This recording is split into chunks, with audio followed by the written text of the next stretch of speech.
Barrister Zafarullah साहब, पहले तो आपका मैं अपना व्यू जान लूँ, सिविलियंस का फ़ौजी अदालतों में ट्रायल, आपका इसके ऊपर रद्द-ए-अमल क्या है? बिस्मिल्लाहिर्रहमानिर्रहीम। Thank you very much. आपने इंट्रो में बिल्कुल सही कहा कि ये पूरी दुनिया में मुख्तलिफ़ी मसला है। पाकिस्तान में दो तरह के मुख्तलिफ मुकदमात में फ़ौज का ट्रायल का प्रोसीजर रहा है। एक ये है कि लेट 70s में मतलब 70 के दहाई के आखिर में एक अमेंडमेंट आई थी जिसमें यह कहा गया था कि अगर ये 3-4 ऑफेंसेस कोई सिविलियन ऐसी जगह पे करे जो फ़ौज की इंस्टॉलेशंस हैं तो तब हम उसका ट्रायल जो है वो करेंगे सिविलियन कोर्ट की बजाय। 1967 की अमेंडमेंट है शायद। नहीं, ये बाद में है। ये बाद में, हाँ, भुट्टो साहब के ज़माने में 3-4 अमेंडमेंट्स हैं। एक जुरिस्डिक्शन देने के लिए, एक फ्यूचर के लिए, मैं जानबूझ के ज़रा स्किप कर रहा हूँ, तो 70 सेफ है उसका कहने के लिए। अच्छा, उसके तहत बहुत ट्रायल हुए हैं, इसके तहत जो आज इलीगल करार हुई है। कुछ अर्सा पहले पेशावर में कुछ लोगों को सज़ा दे दी गई। मैं आता हूँ सही गलत पे, लेकिन ये बताना बहुत ज़रूरी है लोगों को। सज़ा दे दी गई और उस सज़ा को पेशावर हाई कोर्ट के बेंच ने, जो चीफ जस्टिस फ़िकार सेठ ने कहा कि ये सज़ा गलत है। सिविलियन की सज़ा ट्रायल जो है ये मिलिट्री कोर्ट में, ये जो पुराने ज़माने में मिलिट्री एक्ट 52 के तहत नहीं हो सकता। वो चैलेंज हुई यहाँ। मैं कोर्ट में बैठा था जब ये केस लगा। वो चीफ जस्टिस गुलजार साहब होते थे। उसकी तारीख पढ़ी, आज तक तारीख ही नहीं निकली। सादा लफ्ज़ों में क्या मतलब है, इसमें बेपनाह लोगों को सज़ा हुई, सज़ा भुगत गए, कुछ जेलों में पड़ी हैं। उनकी अपीलें पहले खारिज होती रहीं सुप्रीम कोर्ट से। सुप्रीम कोर्ट कहती रही कि ट्रायल ठीक है, वो कुछ की पड़ी हुई है। दूसरा है जिसकी तरफ आपने जिक्र किया कि हमने जब ये APS का वाक़या हुआ तो मिलिट्री कोर्ट बनाने की हुई तो मियाँ साहब ने मुझे बुलाया, दिन रहील साहब भी बैठे थे, हम 3 आदमी थे। तो मियाँ साहब ने मुझे कहा कि ज़फ़रुल्लाह ये बताओ कि ये कह रहे हैं मिलिट्री कोर्ट बनाने, मैं कि सर नहीं बन सकती। मैंने ठक ठक ठक जो 4 आर्गूमेंट से ज़बानी दे दिए।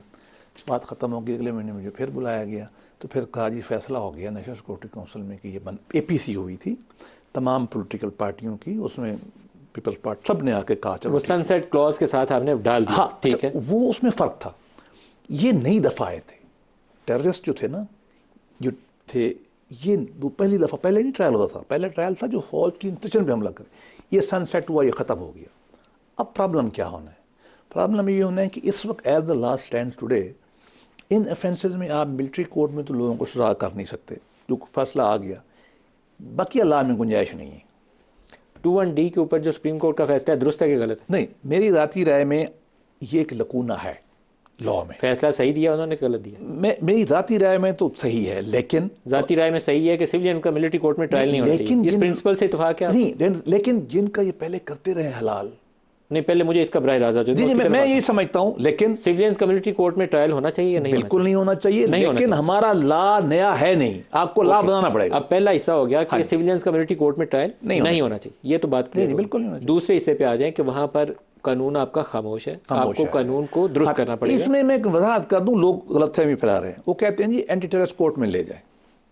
उस पर स्पेशल कोर्ट का जो लफ्ज़ है ना, पहले उससे तासुरी आता है कि स्पेशल कोर्ट नहीं, वो नहीं हो सकता। उसकी वजह है, एक खोसा साहब जब चीफ जस्टिस थे, इन्होंने सेक्शन 7 एंटी टेररिज्म एक्ट को डिफाइन किया, 780 को अमेंड कर दिया। नहीं, डिफाइन किया, इतना नैरो डिफाइन किया, उसमें ये नहीं आते। उसमें ये नहीं आते। अब लॉ क्या है? अब ये फ्री है। अब पार्लियामान को लॉ बनाना पड़ेगा। अगर तो अपील में जाएंगे, लेट अस सी क्या होता है। अगर फर्स्ट की अपील में भी वो कहते हैं लाइकली इम्कान यही है, वो यही कहेंगे, फिर आपको पार्लियामान को नया लॉ बनाना पड़े, या तो आपको ATA की डेफिनेशन दोबारा चेंज करनी पड़ेगी। देखिए, इसके ऊपर आपकी हुकूमत अगर अपील में जाती है तो ये लार्जर बेंच के सामने जाएगा। ये 7 जो नया लॉ है जिसको अभी सुप्रीम कोर्ट ने हलाल डिक्लेयर किया है, उसमें ये लार्जर दैट मीन 6 या 7 में जाएगा। नॉर्मली 7 में जाएगा। तो अगर 7 में इसमें आ जाते हैं, काजी फायजी सा आ जाते हैं या तकनीला आ जाते हैं, या तो मेरी एक्सपेक्टेशन उनसे नहीं है कि वो कहेंगे कि सिविलियंस का मिलिट्री कोर्ट से ट्रायल करें। उनकी एक हिस्ट्री है दोनों के पीछे। मुझे जो परेशानी है ना, वो मैं कहना नहीं चाहता, लेकिन मजबूरी ये है कि इसके तहत बहुत सारे सूबों के लोगों के ट्रायल होकर सजाएं भुगत चुके हैं। अब लोग, मुझे आज फ़ोन आया था पेशावर से, उन्होंने मुझे कहा जी हमारा क्या कसूर था। मैं तो राय नहीं दे सकता। मैं अब मेरा ख्याल में आप कहते हैं इन चीज़ों को ज़्यादा खोला ना करें।